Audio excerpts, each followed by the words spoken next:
পাচ্ছেন বন্ধুরা, যে নমস্কার, মাই ডেইলি ব্লগ 2.0-তে আপনাদের সকলকে জানাই স্বাগত। তো বন্ধুরা, আজকের এই ভিডিওটা আমি এখান থেকেই শুরু করছি। আর আমি এখন আছি খেতে বসে আছি, প্রায় 1-2 ঘন্টা হলো খেতে বসে আছি। আর খেতে কেন বসে আছি জানেন? কারণ আমাদের যে ক্ষেত আছে সেখানে বাবা মূলো চাষ করেছে। আর সেই মূলোর বীজগুলো আছে না, সেগুলো ঘুঘু পাখি এসে খেয়ে নিয়ে চলে যায়। মানে এত ঘুঘু পাখি, ঝাঁকে ঝাঁকে ঘুঘু পাখি আসে, মানে প্রত্যেকটা ঝাঁকে মিনিমাম 7টা-8টা করে পাখি থাকে, আসে আর খায় চলে যায়। যখন এখানে কেউ না থাকা হয় তখন বেশি পড়ে। আর আমি এখানে বসে আছি, আমি বসে থাকাকালীনও পড়ে, আমি খেয়ে দিয়ে দিই তারপর চলে যায়, সেই জন্য এখানে বসে আছি। আর আজকে ভাবলাম ভিডিওটা এখান থেকেই শুরু করি। আর আজকে কি করি না করি এই ভিডিওর মাধ্যমে আপনাদের দেখাবো। ভিডিওটা প্লিজ শেষ পর্যন্ত দেখবেন, আর কেমন লাগে অবশ্যই কমেন্ট করে জানাবেন। আর হ্যাঁ বন্ধুরা, আপনাদের কাছে অনুরোধ করছি, প্লিজ চ্যানেলটিকে সাবস্ক্রাইব করে দিবেন আর আমার পাশে থাকবেন প্লিজ। তাহলে চলুন ভিডিওটা এখান থেকে শুরু করি। আর হ্যাঁ বন্ধুরা, আজকে বাড়িতে মনে হয় দিদি আসছে, একটু কথা শুনলাম। আমি তো খেতে বসে আছি, জানি না। আর বাবাও এসে পড়েছে। আমি এখন বাড়ি যাই, দেখি ভাগনা আসছে নাকি, একটু বাড়ি যাই দেখি। চলুন তাহলে ভিডিওটা শেষ পর্যন্ত দেখতে থাকুন বন্ধুরা। এই যে মূলা চাষ করেছে এখানে। চলুন বন্ধুরা বাড়ি যাই, দেখি। এই যে আমাদের বাড়ি, ভাঙ্গা বাড়ি, একটু সাপোর্ট করবেন প্লিজ আপনারা বন্ধুরা। এই যে ভাগনা আইসে, কিনে আইসস কিছুই না, আয় খেতে যাই আয়। আমি এতক্ষণ খেতে আসছিলাম।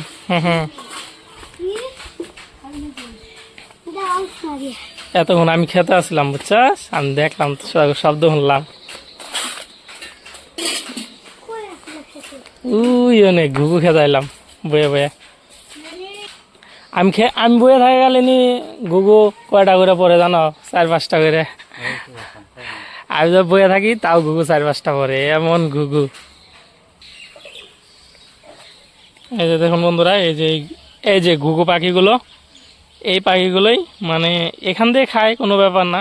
কিন্তু এই যে মূলা খেতে যে মূলার বীজগুলো খায়, তখন কেমন লাগে। এগুলোকে বাড়িতে খেতে দেই, বাড়িতে চাল আছে না, চাল ছিটিয়ে দেই, বাড়িতে খায়। কিন্তু শেষে খেতে পয়সা খায়, খেতে যে বীজগুলা বপন করা হয় সেই বীজগুলা খেয়ে নেয়। কেমন খারাপ লাগে বলুন তো।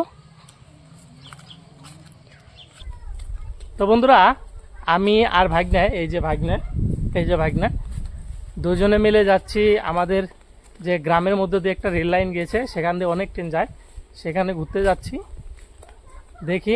আর এই দুপুরবেলায় যাচ্ছি আমরা ঘুরতে। আর ভাবলাম আপনাদের একটু দেখিয়ে নিয়ে আসি। আর যাব আমরা এখন রেল ব্রিজে, তারপরে যাব স্টেশনে, গিয়ে আপনাদের একটু দেখাবো। তাহলে চলুন ভিডিওটা শেষ পর্যন্ত দেখুন। প্রভু মহাদেবের মন্দির, প্রণাম করে নিলাম। এই যে দেখুন বন্ধুরা, এসে বললাম। আর আমাদের এখানে না, এই রেল লাইনটা কয়েকদিন পরের থেকে কারেন্টের ট্রেন যাবে। এই যে দেখুন উপরে তার লাগানো হয়েছে, পুরো কমপ্লিট তার লাগানো। আমাদের গ্রামের মধ্যে এটা রেল লাইন।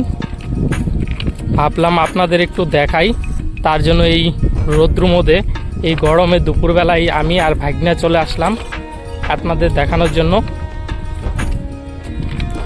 আর ভাগনা আসছে আজকে আমাদের বাড়িতে, ভাবলাম ভাগনাকেও নিয়ে যাই, আমিও ঘুরে আসি আর আপনাদেরও দেখাই।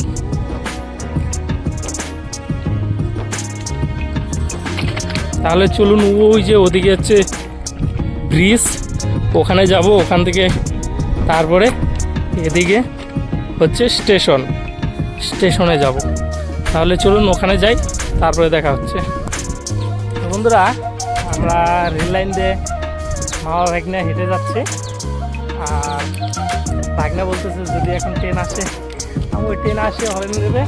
আর এই যে গায়ের মধ্যে লাল রং আছে, আর ভাগনা বইরে আসছে সবুজ। এই যে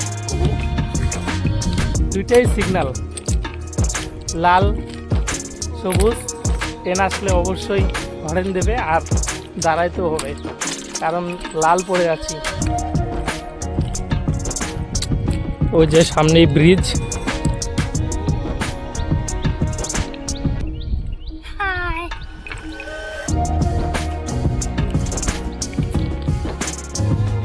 তো বন্ধুরা, ফাইনালি আমরা মামা ভাগ্নে পৌঁছে গেলাম সেই ব্রিজে। এই যে ব্রিজটা দেখুন, এই যে ব্রিজ, এই ব্রিজে একটু উঠবো আর ওখানে দাঁড়ানোর জায়গা আছে, ওখানেও যাব একটু। এই যে ব্রিজ, এদিকে এদিকে।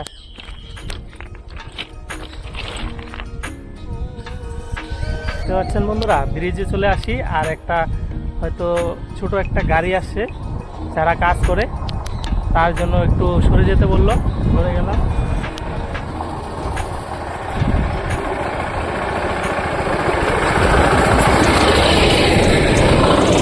দেখতে পাচ্ছেন বন্ধুরা, এই যে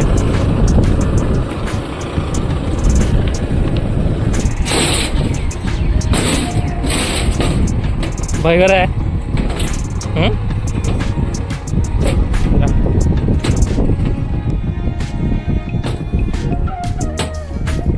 যা যা যা, ওই যে ওই মতো যা, ওই যে ওই মাঝখানেরটায়, মাঝখান দিয়ে যাবো বাবা। হ্যাঁ, মাঝখান দিয়ে।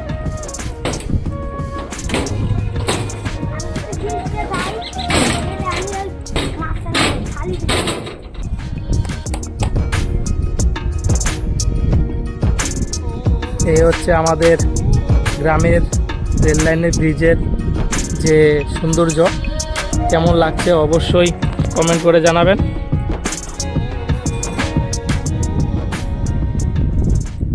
তো বন্ধুরা, আমরা মামা ভাগ্নে কয়েকটা ফটো উঠে নিলাম আর এখন আমরা এখানে একটু রেস্ট নিচ্ছি।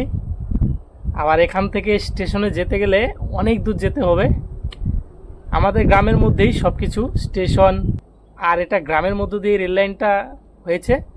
আর নদীটা কত সুন্দর আমাদের গ্রামের মধ্যে বয়ে গেছে। আর কেমন লাগছে অবশ্যই কমেন্ট করে জানাবেন। তো বন্ধুরা, তাহলে এখন আমরা যাচ্ছি স্টেশনে। আমাদের রেল ব্রিজে ঘোরা হয়ে গেল। আর আপনারা শেষ পর্যন্ত প্লিজ ভিডিওটা দেখবেন। তাহলে চলুন স্টেশনে যাই। এখন এতটা পাওয়ার সূর্যের কি বলবো। আমরা যখন আসলাম তখন মেঘলা আকাশ ছিল, কোনো রৌদ্রও ছিল না।